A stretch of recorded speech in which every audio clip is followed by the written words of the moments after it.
Okay, well, we're here at Edgbaston Cricket Stadium, having just done an event with our star guest today, absolute legend of English rugby, 20 years on since winning the Rugby World Cup, Neil back, 20 years.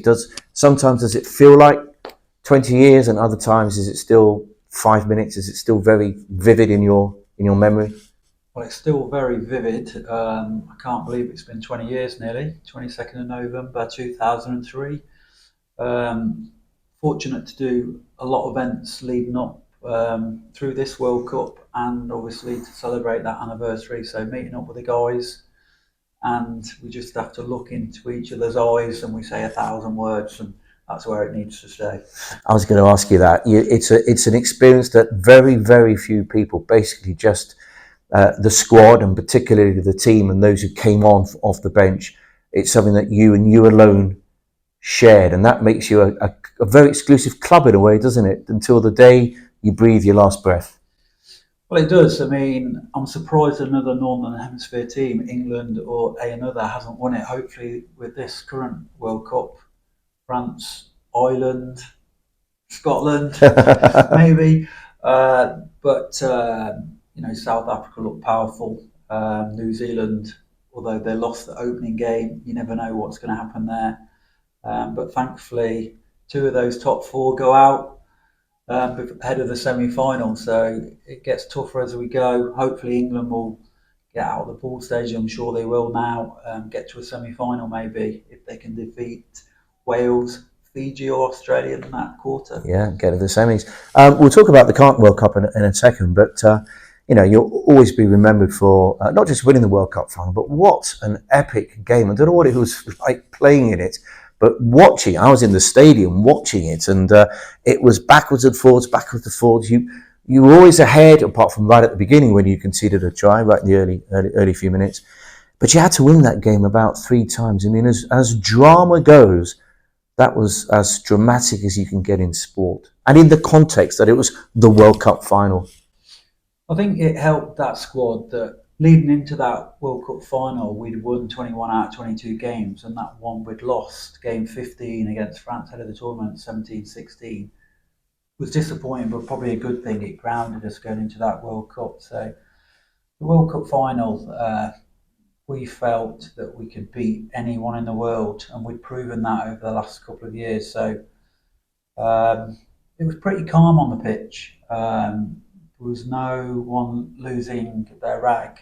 There's a couple of incidents in the game early on, conceding a try, but we knew we had it within us to win that.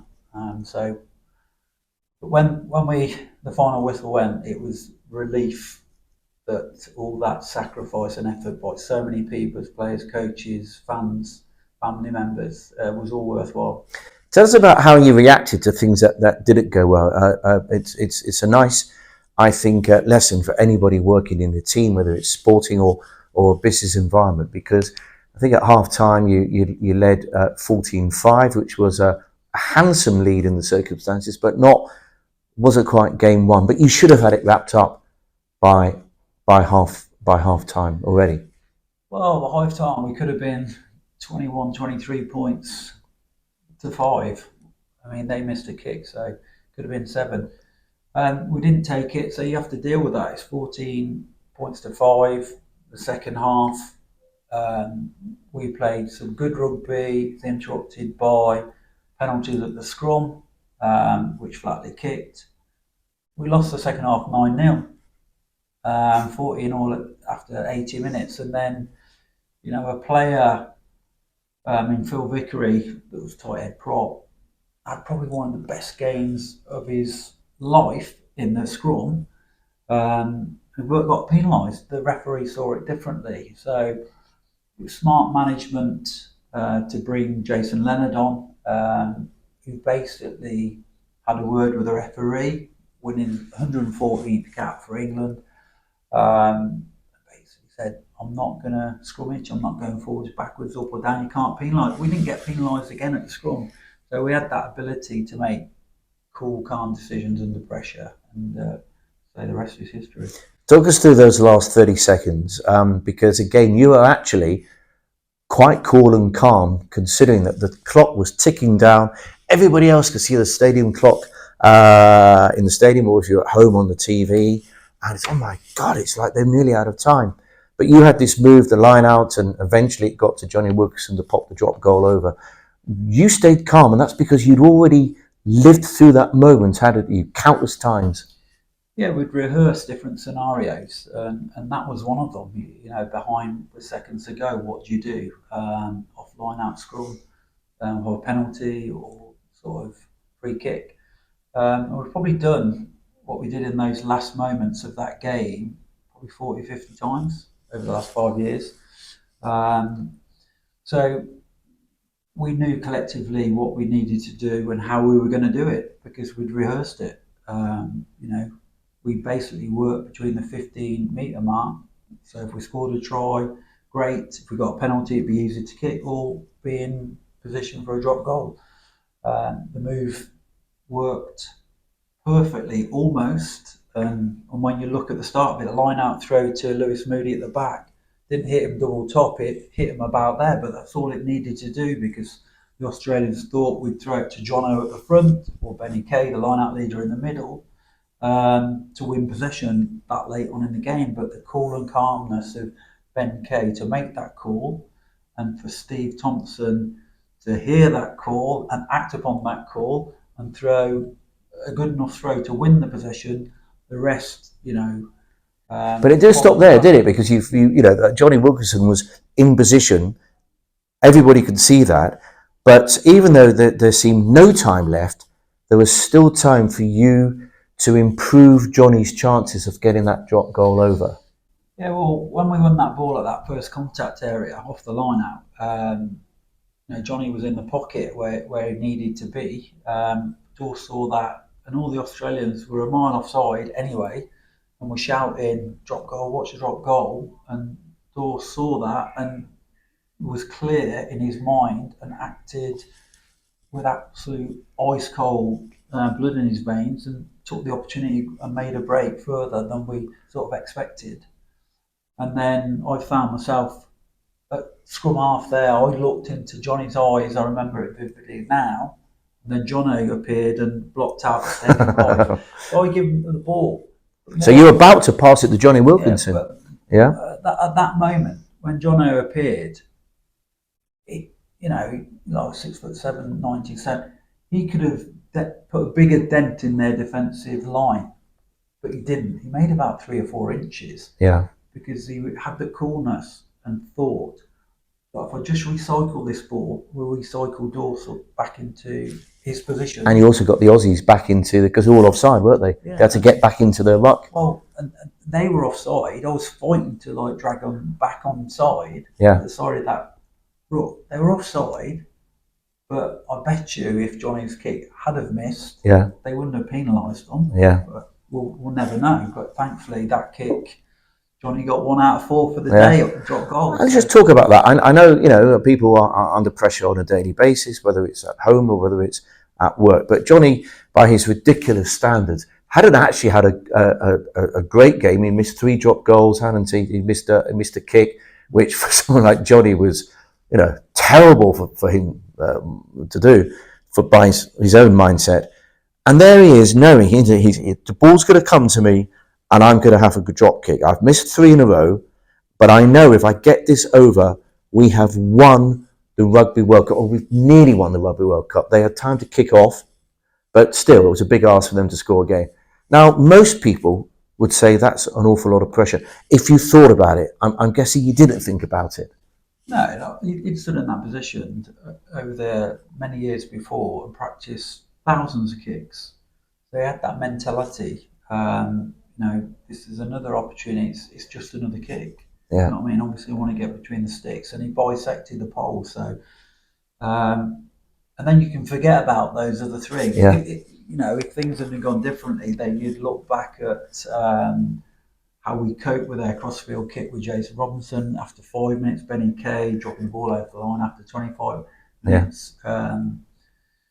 But we kept all the players collectively. We kept the players that made slight errors in the game. There's always obstacles. No one wins anything without making mistakes along the way. It's how you learn to deal with them and sort of have the right mentality to continue playing as well as you can. And talking about the right mentality, he put the ball between the posts, and you were 3 points ahead, and there were seconds, 5 seconds left, time for them to kick off, and so nobody was punching the air or celebrating. Nobody did, because you hadn't quite finished the job.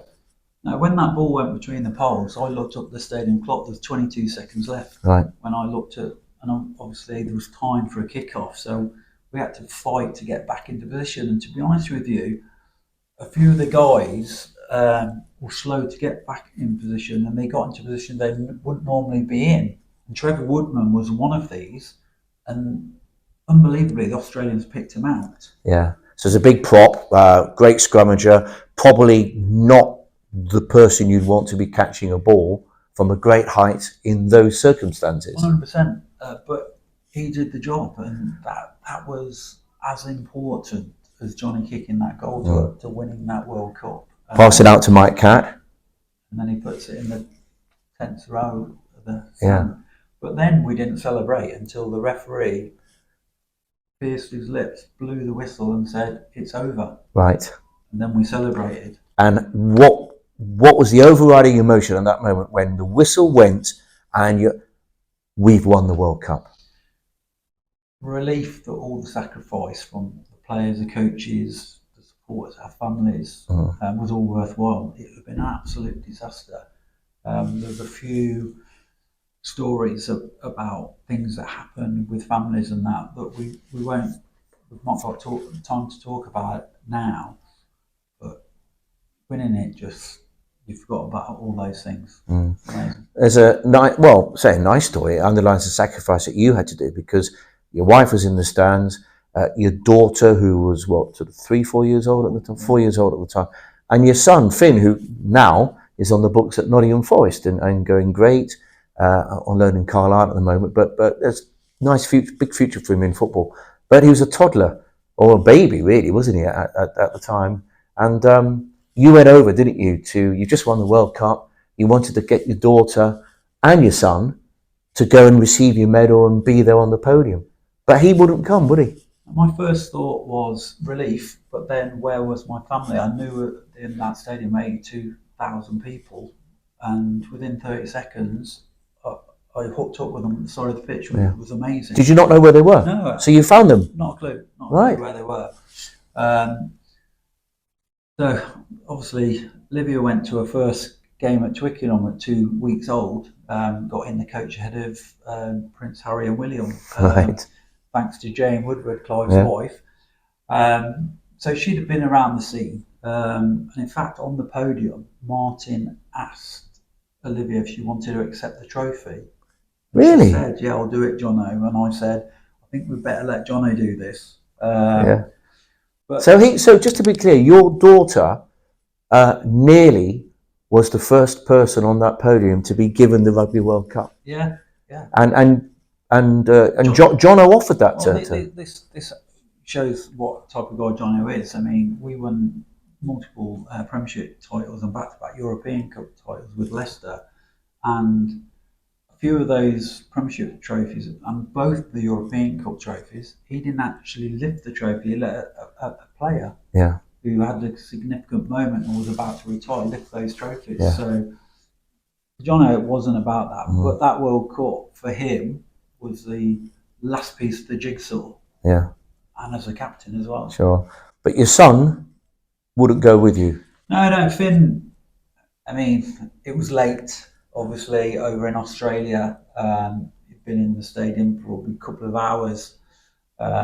He was tired. And his dad come over with a skinhead, blood dripping out of his face, and probably smelling a bit of sweat.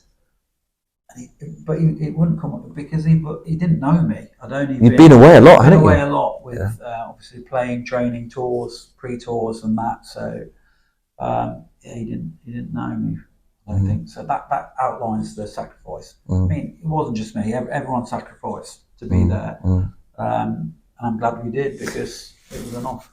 Talking about sacrifice, anybody who knows the rugby will know that Neil didn't play many times for England in his early days, pre Clive Woodward, for really no other reason except that you weren't considered big enough to be an international player. Now I think 66 caps on and nearly 90 points and a World Cup winners medal. You've proved that's a theory wrong, but you had that against you, didn't you, for quite a while? How did you manage to turn that round? Well, through my career, I played for England schools and all the way through for England over an 18-year period, but there were some obstacles in my way. First one, I went to state schools. Not many state school kids wore England schoolboys jersey back then. It's changed now, thankfully. But a major obstacle was in senior rugby after I played like schools for 3 years, Colts for a year, 21s for 2 years, and then it was the real deal. Took me 4 years to get in that England shirt. Played lots of games for obviously club rugby at Nottingham and Leicester. We were playing well. I was playing well, but the international coaches at the time, Jeff Cook and then Jack Rao, saw it differently. Look, when you're not picked, neither of those coaches said to me, "You're not big enough." That was more the media, seeing my dimensions and what I did. But the media was very supportive of me actually, and they've become over supportive in the end.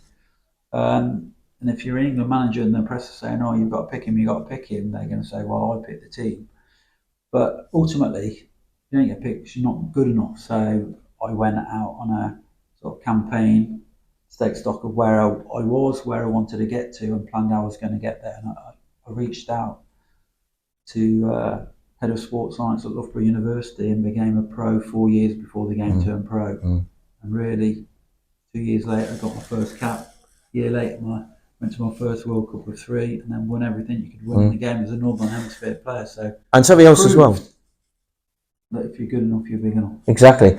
But something else as well. You turned adversity to your advantage because you got sent off for the way they saw it, pushing a referee. The way you said it, I didn't push. He was pushed. I bumped into him, but you got sent off in the cup final. And you got a 6-month ban, which could have been career destroying. But you turned that round and used it to your advantage. Yeah, it could have been. I was mid-20s. I had 7 caps, played in a World Cup, but wasn't a regular in the team by any stretch of the imagination. So I took the first month off. I had some downtime for the first time in a long time. I got engaged to my wife I've been married to for 20 years, 25 years now, and bought my first house. More importantly, because she won't probably listen to this, for the next 5 months, I sought to get top advice from S&C coaches, nutritionists, and basically train 6 days a week, twice a day, and never looked back.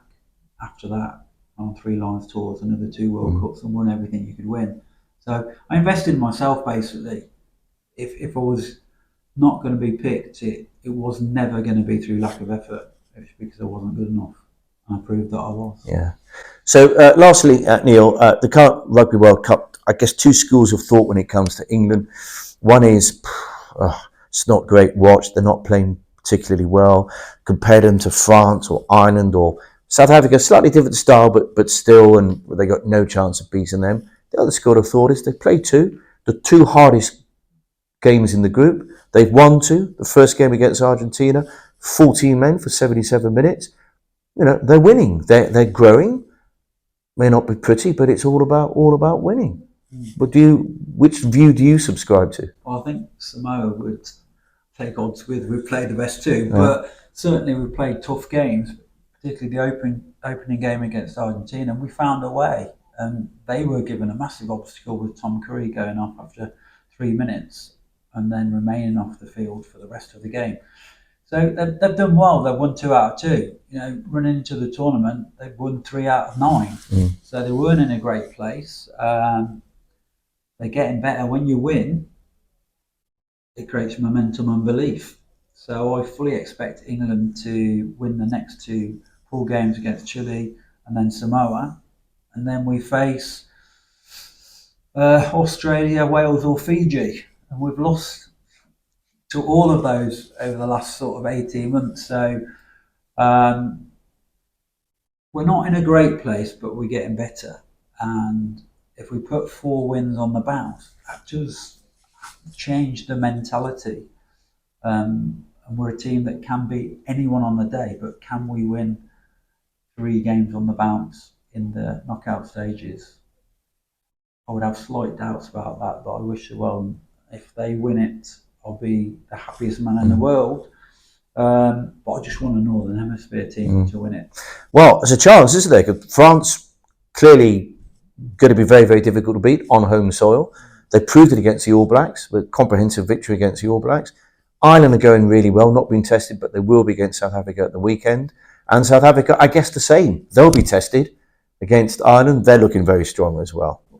That's it. I mean, France beat New Zealand in the opening game, and deservedly so. But the big game now is the South Africa-Ireland game on Sunday.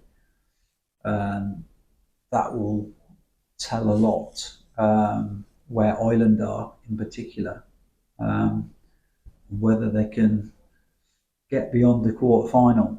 I think this is probably one of the biggest, well, it's the biggest game they've had in the history of the game, I think, for them. So South Africans are going in 7-1 on the bench. So that'll be interesting. Tells you everything you need to know. I just hope there's no red cards and it's a 15v15 game for 80 minutes. May the best team win, and that will sort of dictate the outcome of this tournament, I think. You think so? Potentially the winner of that game is the winner of the Rugby World Cup. French will have a say, obviously. Well, they will. It's a real tough one. The way the draw is, I won't go into the detail, but the best 4 teams in the world, only 2 of them are going to get out of the quarter-final stages. So someone's going to go out. A big name is going to go out. Let's hope it's not France winner or Ireland.